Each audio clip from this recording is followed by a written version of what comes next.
I'm Andreas Hamberger, and this is the Hamberger Report, where I cover AI governance, enterprise architecture, and the technology decisions that actually matter to the people who have to make them.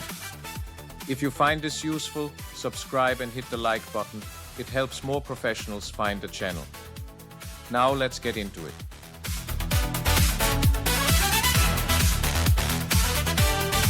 "44% of New Zealand businesses were targeted by cyber attacks last year, down from 59% the year before.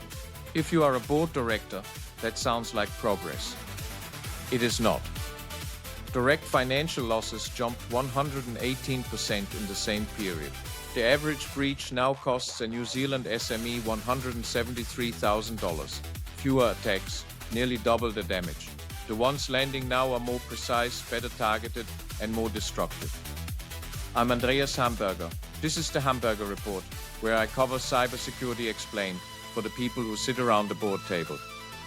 Here is the mechanism from the Cordia 2026 NZ Business Cybersecurity Report. 80% of phishing attempts are now AI generated. Click-through rates for those attacks sit at 54% against 12% for traditional phishing.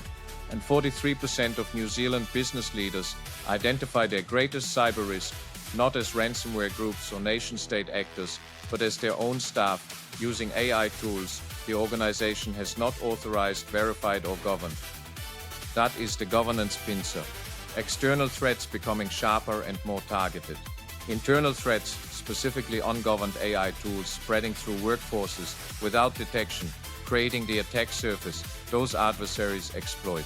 Both converge at the governance gap, the distance between what boards think their people are doing and what they are actually doing. The question is not whether this convergence will reach you, it is whether you can measure your readiness before it does.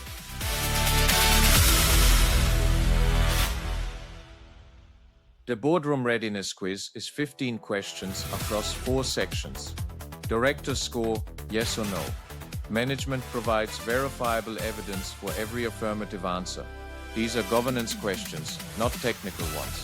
They test whether the organization has built the frameworks, the oversight mechanisms, and the cultural foundations that prevent breaches from occurring.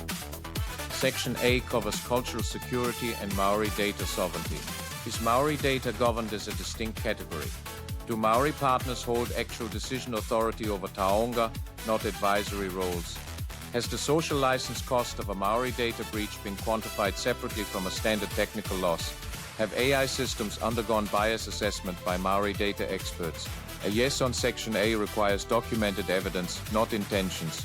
The ManageMyHealth breach accessed health records belonging disproportionate to Māori and Pasifika communities across Northland practices. The cultural security envelope that would have flagged that pattern did not exist in the platform's architecture. Section B covers audit of intent and technical capability. 3 questions. Does authentication detect behavioral and linguistic anomalies, not just technical credentials? Is the organization running AI-era workloads on infrastructure that supports real-time telemetry? And can the board produce minutes proving it has reviewed its architectural debt? That last question is where Section 137 of the Companies Act enters the room. Directors cannot plead ignorance of a vulnerability when a governance process would have revealed it. The MMH timeline is precise. An anonymous warning received 6 months before the breach, describing exposed passwords and email addresses. It was not actioned. The minutes will reflect that. Sections C and D cover once-only resilience and sovereignty integration. Is the correction loop documented and tested? Have informal data sharing arrangements, including employee-deployed AI tools, been discovered and governed? Can the organization replace a compromised vendor without collapsing core services? Are quarterly prevention reviews in the governance calendar? For most New Zealand organizations currently navigating shadow AI adoption, the honest answer to several of these questions is no.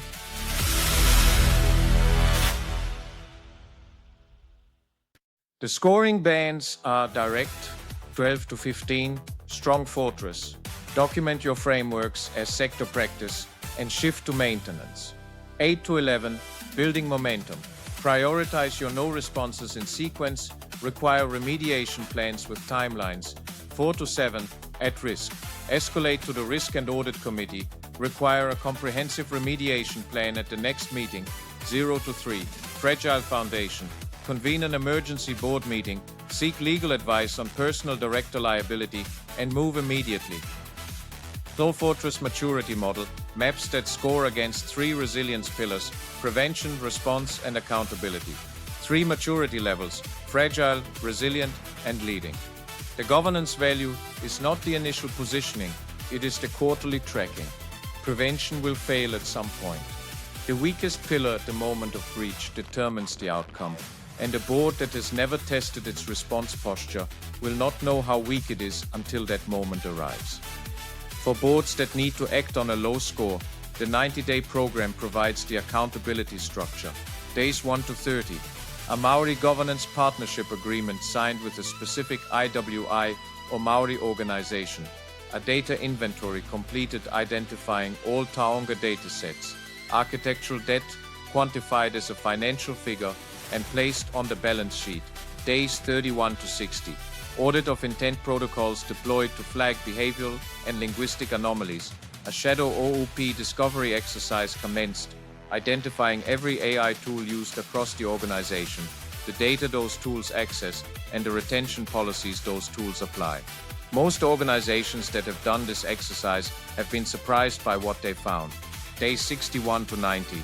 Kill switch capability exercised with documented results. A war room simulation scheduled. Quarterly prevention review routines established in the governance calendar.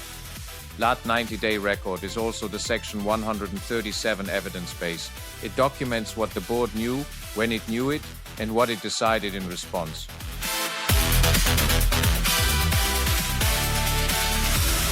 The ManageMyHealth case has not yet reached its conclusions. The Ministry of Health review reports by the 30th of April 2026. Privacy Act information, Privacy Principle 3A takes effect the 1st of May 2026, requiring organizations to verify that personal information collected through third parties was collected lawfully. Boards that cannot produce documented correction loop architecture by May will have a compliance gap directly testable against that new standard. When you assess the MMH governance posture retrospectively against these 15 questions, using only the publicly available information, the picture is clear. No multi-factor authentication on the health documents module. No documented architectural debt review visible in public board governance records. No tested kill switch or correction loop in any public statement. No cultural security envelope capable of detecting bulk exfiltration by demographic profile. A warning received and not action. That is not hindsight. That is what this framework makes visible before the breach. If the board is willing to ask the questions and demand the evidence, the regulatory context adds a final dimension. Average NZ SME breach cost $173,000. Maximum Privacy Act penalty $10,000. Australia's equivalent, following its 2022 reforms, reaches 50 million Australian dollars. New Zealand boards are not currently governed into prevention by financial consequence. They must choose it. This series returns to the same choice every week.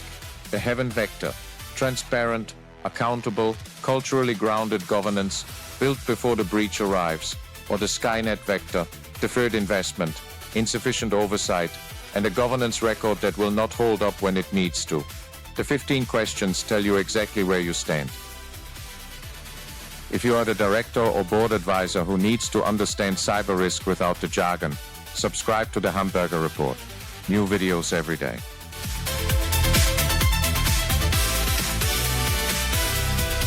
That is the Hamberger Report for today. If this was useful, subscribe and hit the like button. It helps more professionals find the channel. You will find links to everything we covered in the description below. I am Andreas Hamberger, and I will see you tomorrow.